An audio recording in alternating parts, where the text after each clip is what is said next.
Welcome to another episode of The Voice of Viet Vegas. This is a special edition of Meet the Candidate. Today, I have a pleasure to have a conversations with Dr. Carrie Buck. She is running for Henderson Senate District 5.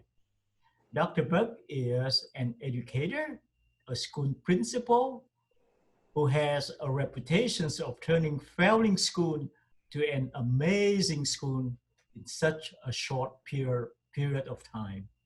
Now, she wants to use her innovative skill to fix the current non-performance state house. Please welcome Dr. Carrie Buck. Hello, everyone. Thank you for having me today. Hi. So my first question normally is that majority of the people, and sometimes they're changing the district. And if you could tell the audience out there, what is the geography of your district? Could you tell us where the Senate District 5 start and where it's end? Absolutely. So it goes all the way from Water Street, so Old Henderson, all the tree streets in Old Henderson, all the way across to the 215 north to Sunset, so Legacy Golf Course, North Green Valley, and then all of Silverado Ranch. So it's quite a vast area right down in Henderson. Right, and I think we spoke before, and I said that, and I asked you that if my office is part of your district, but I haven't figured out, is it actually in your district or is it? Yes. Oh, all right, okay. Yes, it's right in the middle there of Silverado Ranch, so it goes all the way to St. Rose to Bermuda, and from the 215 south right there, and north and south, so it encompasses quite a large area. Right. Unfortunately, I don't think that my ballot would have you in because I live just a few miles from my office, which is in Seven Hills. So I think that I don't think I belong to your district, right? I mean, as far as the home concerned. No, it goes south to St. Rose. Oh, okay. So St. Rose is the boundary there. So yeah, I looked at your bio and it is so impressive. But my question to you is that I love to hear your story, that how you turn the failing school around using the technique of kids first. All right. So from as long as I knew I wanted to be a teacher. And so I moved to Nevada because they were hiring a lot of teachers each year, and I knew I could get here and have my own classroom, and that was really my lifelong dream. And so my first year teaching, I went back to school to get my master's in administration and supervision so I could be a principal. I had this vision of being a principal of a school where everybody couldn't wait to get to work each day. Every child knew that they were cared for above all else, and as well as focused and rigorous curriculum. And I was able to do that in 2006. I was appointed the principal of C.T. Sewell Elementary School. It was one of the lowest performing schools in the state, serving a very underserved population, so an at-risk population that needed a lot of help. We were 35% proficient in reading and math, and so it was a struggling population.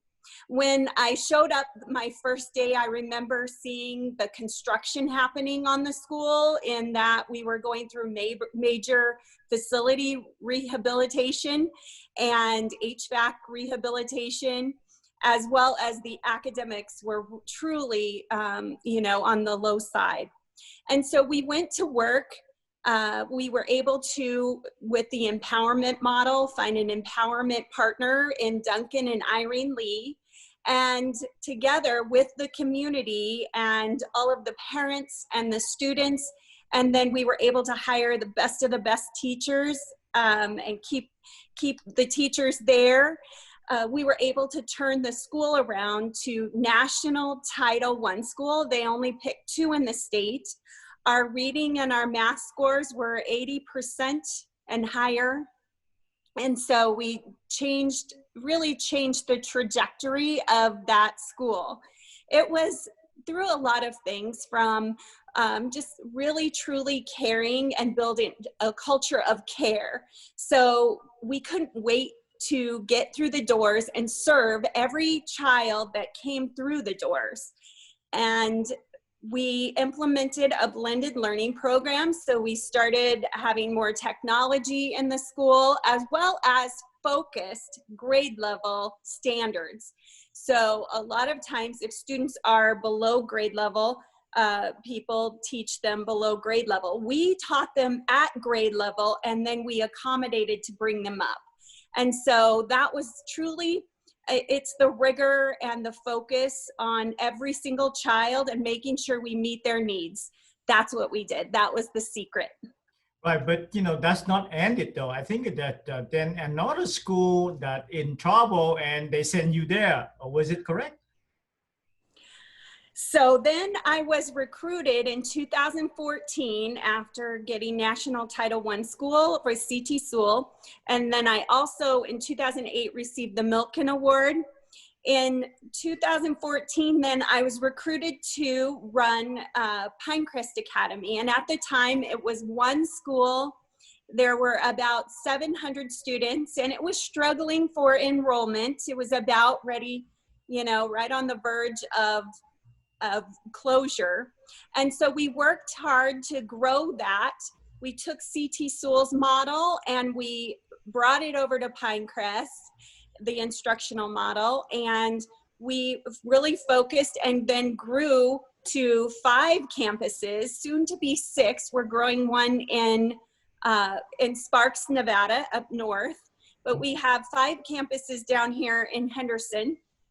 And we're looking to grow that. And then now I am running the Pinecrest Foundation, which helps support students who are going through dual enrollment so that we make sure that we have our students graduate with an associate's degree along with their high school diploma. I also build partnerships with different community partners, businesses that really help our teachers. And so we have teacher incentives. We make sure that all of our students have coats in the winter and food backpacks with serving our kids. We partner with a lot of nonprofit organizations to make sure that we're meeting the needs of all of our students. So yes, I grew a charter network and then moved to the foundation to really help support all the students and teachers in our network. Well, that is very innovative, and I hope that you use the skill to, if you get elected, bring it to the state house and work, with the skill that you already established. I was wondering, as a small girl, as a small town girl in Iowa, then you moved to Montana. What makes you come to the Sin City of Las Vegas? Well, I have to be honest. I just wanted a teaching job. My dream was to have a classroom. And in Montana, there was one job and a lot of applicants. And so I had applied for a couple and it was really difficult to get a job. And so coming to Las Vegas, there was 1,500 openings. And I can remember the day that I received the call. I taught my first year at Woolley Elementary School. I couldn't wait to get down here to teach. And so I had 36 kids. They were, most of them were English as a second language students.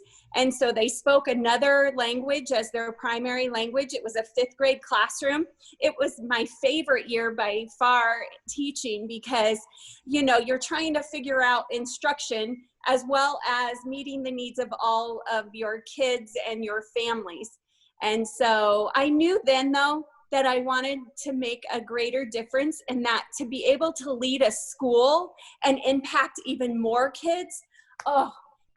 That was just so exciting to me that the principal of a school can make such an amazing impact on students.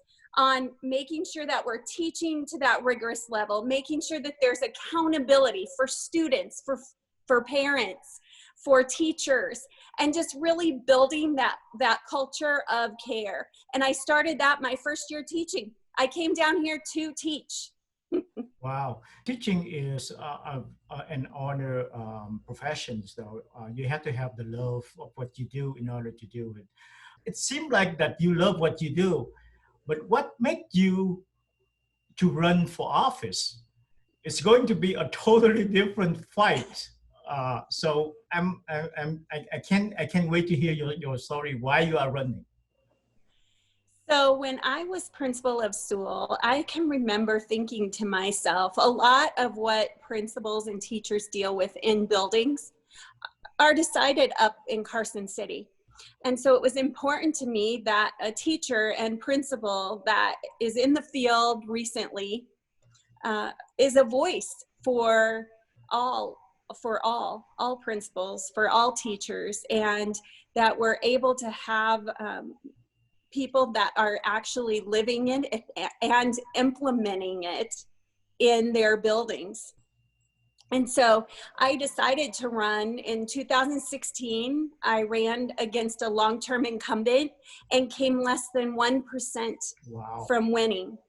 And I only lost by 469 votes out of 52,000. And so I knew that I wanted to run to be the voice for educators, to be the voice for the public, for SD5. And so now that it's an open seat, I definitely have a great chance. And I spend my days trying to show people my history and what I can bring to the table up in Carson City, and that I really truly do value them and want to be their voice. Well, Nevada is facing a budget shortfall of about $1.2 billion. The two most significant sources of state revenues are the sales tax and tax on casino winnings. We are depending heavily on tourism, which grow to the home as the result of the coronavirus pandemic. The current legislature approved deep cut to state service to balance the budget. The cuts are also with Medicaid, K to 12 educations, and the state public university will also share the state general fund reductions.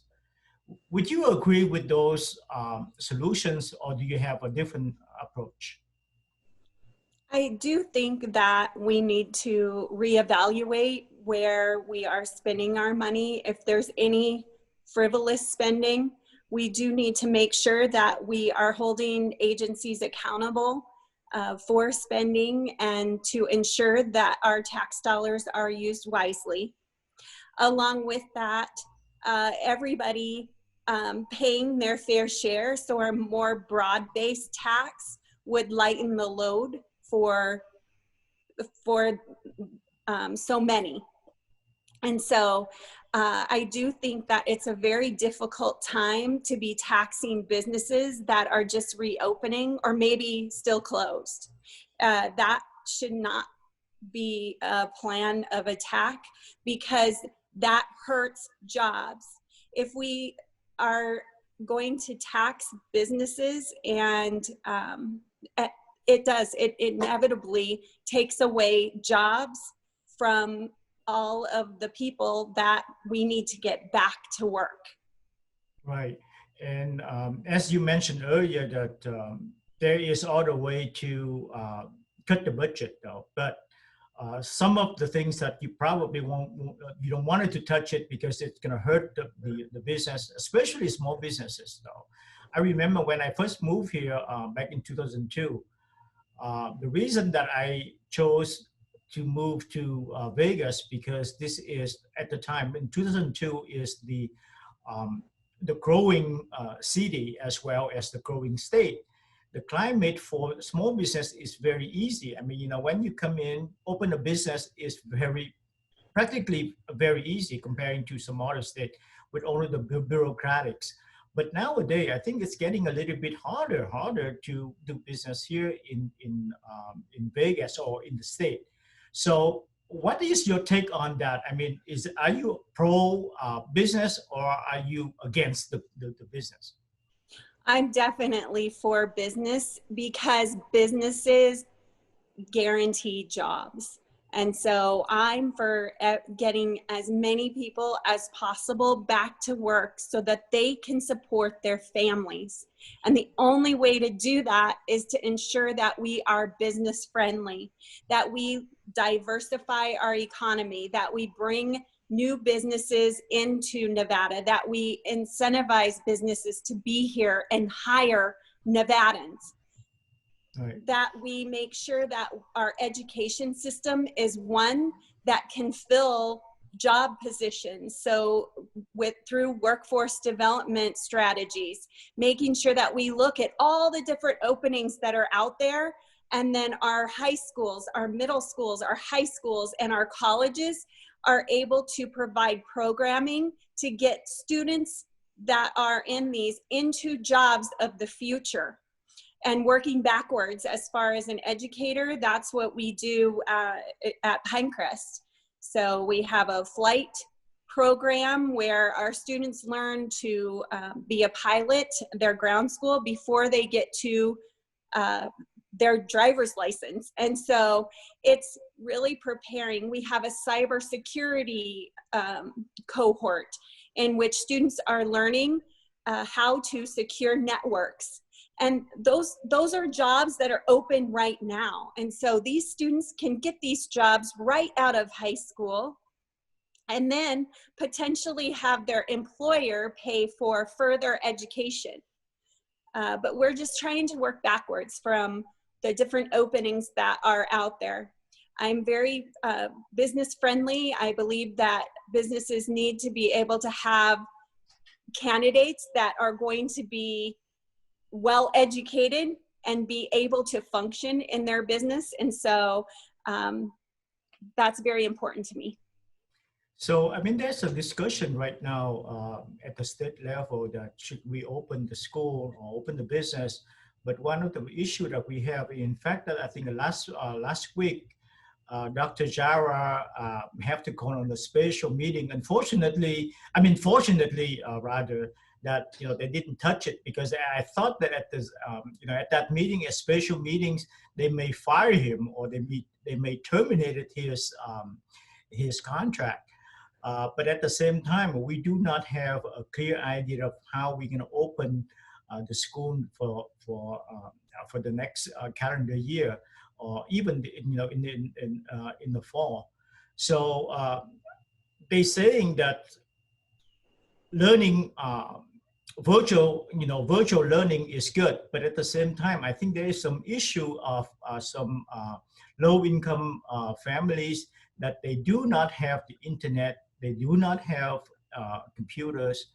What is your take on these situations?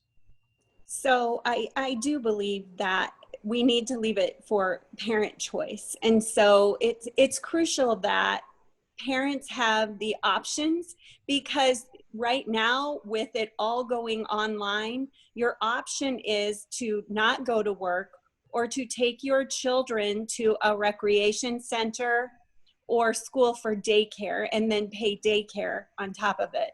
So I know that it's not necessarily a solution, but I say leave it in the parent's choice. That's why in 2015, we passed the bill that was for education savings accounts. So parents had and could take their tax dollars to schools that were opening, or they could hire tutors for their homeschool programs. I think having options like these really empower parents to make the best choice for their children. And if parents want to send their children to school and sign a liability release, I do think that needs to be an option, because I sometimes wonder the hypocrisy of having all of these daycares and children's camps open, but yet not being able to open our schools for learning. And we need to open our schools in Nevada. We're ranked, last, close to last. I think the last time I looked, we were 45th in the nation. And that is quite frankly embarrassing. And our educators work way too hard to be ranked that low. We need to be fixing this. And the only way to do it is to get our students back to school or empower parents to deliver the best instruction, the best possible opportunities to their students. Yeah, let's move to another issues. Tens of thousands of desperate, out of work Nevadans are counting on their unemployment benefits, and most of them did not get the benefit pay. What is the problem with VETR? How would you propose to fix it? Well, I think efficiency and accountability need to be first and foremost for the new person running this organization. I think we really need to put somebody in there who is able to streamline and hold accountable, because I do think that a lot of the holdup is the fraud that is occurring. And I don't know the exact numbers of how many are fraudulent claims, but there has to be a way to tie and hold some accountability. So whether it's social security number, a phone call, just verifying, as opposed to just sending out money into these debit cards that then get stolen, IDs or identification frauds. We need some stoppers in that, because the people that are applying, and I've heard from many that are applying and are legitimately on their last, funds, have not had access to this. Right. And so I hate blaming the organization, but when things are ineffective in the private world, the business shuts down. In government, we just tend to make excuses. We change the leader, but in this instance, nothing changes. We need to change this. And it's really kind of a black mark on the leadership up in Carson City now, because you can see how ineffective it truly is. And we can blame all the numbers. Oh, there's so many being processed, but inevitably you have to make the organization efficient and effective in order to function.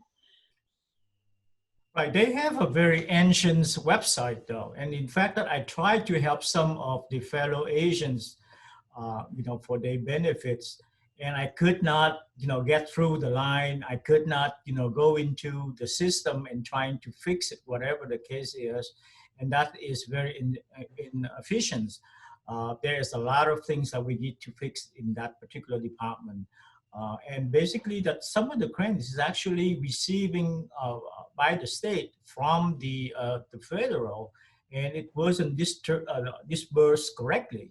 Some of them, I heard that some of the people getting 4 or 5 different cards with different names, which is showing that there's some fraudulent going on. But the people who actually need to receiving it, they did not having any money come to them. So let's move to another things here. With a very short notice, but you kindly accept my invitations to come to the grand opening of the Asian Pacific American office in Chinatown the other day. And I thank you so much for that. Politicians often overlook Asian American voters. What is your view of that Asian bloc of voters?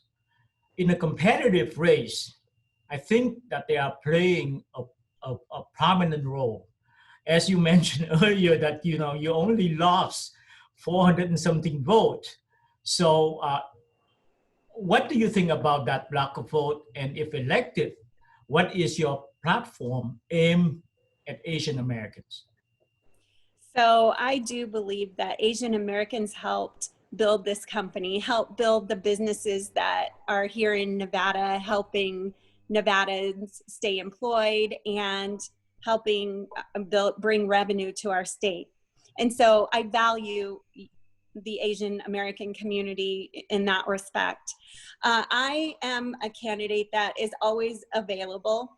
I give out my cell phone number, 702-592-9740, for constituents to call me. If I can help or find answers, find experts, I will.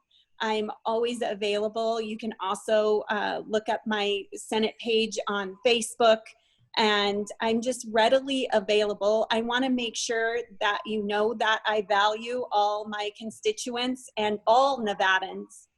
I was an educator. I look at all the kids that I served, and I wanted to make sure that each and every one of them felt so important, because they were important to me. And so that's how I take my race now, all of Nevada, and especially our Asian American community. You're of value to me and will be well into the future. I appreciate you all for your respect and mutual respect, and I appreciate you and want to be the voice for you. Thank you so much for that comment. Your husband is a captain in the Henderson Police Department. BLM and ACLU are advocating of defunding the police. What is your positions on these issues and why? So I do believe that in general, people want to feel safe in their communities. You want to feel safe to walk down your streets. You want to feel safe in your homes. You want to feel safe going to school and coming and going to work out in your communities. And you want all of your possessions safe.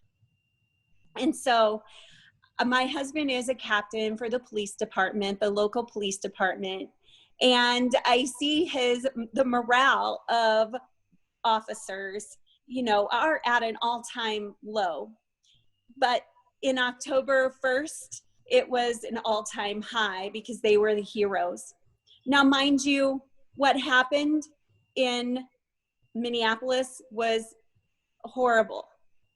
And to take that out on a whole subsection of all of the police department is ludicrous.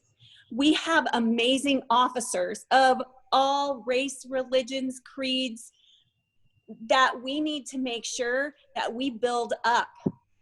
We need to strengthen our police department, because when your car is parked in the gym parking lot and it gets broken into and all of your stuff is stolen, guess who's there? When you feel in danger and call 911, guess who's there by your side going to help you? We cannot defund that. We as Americans need to defend that. We need to defend that, because I'm telling you, otherwise people are just going to be taking the law into their own hands to defend themselves. And I would prefer to be able to call an officer to help my children if they're they're locked in the car or whatever it is, whatever the crisis is. I want to make sure that I can call a police officer and they will be there to help me. And I don't have to take the law into my own hands for my protection. Sure. I mean, look at New York City, look at Chicago, look at Minnesota, look at Washington State. I mean, those are horrible, horrible stories. And I don't know why people are advocating to defund the police, though. I think that's make no sense at all whatsoever. But our First Amendment and Second Amendment rights are fundamentally to our civics life. And without them, there would be nothing to stop the government from suppressing us, the citizens. They are both on the thin ice right now. What is your take in to ensure that we preserve those rights? Well, I do think that we have a fundamental right to protect ourselves and our possessions. And unfortunately, criminals have guns. And so, uh, to make it absolutely illegal to have a gun, I want to make sure that I can have a weapon if I choose in my possession to protect myself and my family and my house, or if I have my concealed carry on me. I don't ever want to be a victim. And I think we need to empower. So it's not to be aggressive with it, but it is to protect myself. I do think that Americans have to have that right to be able to protect themselves at all times. Well, before we end it, I'd like to, on behalf of the Asian communities, thank you so much. I know that you have two sons that are in service right now to defend the freedom of this country. Maybe you take less than a minute to talk a little bit about your son that are in the service to defend the freedom of our country. Sure thing. So I'm so proud. My oldest son is a Green Beret Army Ranger. Wow. And he is living in Fayetteville, North Carolina, with my two little grandbabies, one that was just born a couple weeks ago, little boy, and a girl that's 2 years old. So my son has spent time in the demilitarized zone in South Korea. He spent a year there. He's been in Somalia. He's also been, all over the country at different bases, learning medical training, and he serves our country. He's proud of our country and the right to fight for our country and all of our freedoms for his children, as well as for all children. My 20-year-old, Colby, he is in the Army Reserves. He's about ready to head over to Fort Irwin for about 6 weeks, but he's in the reserves. And then he also works part-time in information technology and is really, really good at fixing his mom's computer and others. And so he is going to CSN. But I am very proud to raise boys. I have 4 boys. I also have 2 that are home, 10 and 8, and they're going to Pinecrest Academy also for their elementary school years. I do raise boys that love this country and all of the freedoms. All you have to do is go to any other country and see how amazing our country is, and how all of these servicemen and women that are out there protecting all of our freedoms, we need to love them like we love our police officers, our good police officers. We need to really embrace all of our freedoms, because it's not like this everywhere else. It is not like this. We are free to do and say what we want, and isn't that amazing? And that's why I love this country, and I'm so proud of my oldest 2 boys for going into the military to help fight for those. Right. So please take a few minutes to convey your message to the voters and tell them why they should vote for you. All right. So I think it's important that we improve the economy, especially in times like this, when you're potentially on unemployment or can't get a hold of the unemployment people to help you. I want to help fix that. I want to be part of a voice up there that's fighting for you. So the economy is crucial. Secondly, education is so important for all of your children.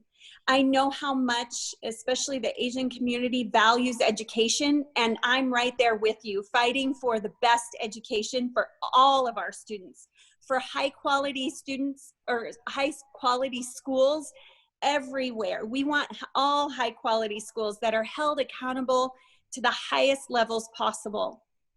And then thirdly, just really keeping our community safe. I want you to feel safe in your homes. I want you to feel safe in your community, safe at school, safe at your workplace. And so I'll be fighting for your safety. And so vote for Carrie Buck. You can look me up at www.votecarrie, C-A-R-R-I-E, Buck, BUCK.com. And so I appreciate your vote. I'm always available on my cell phone, 702-592-9740. If there's something I can help you with, I am glad to help. And I just want to be a voice for you. Thank you. Thank you so much. Those information is going to be on the screen itself. If you have any question, and I would encourage you to look to Carrie Buck and learn more about her positions. And I believe that that is the duty of our voters to check out to see that what is dear to your heart and vote and use the power that you have to make sure that you wrote the right person. Carrie, thank you so much for taking the time to visit Thank with you. us.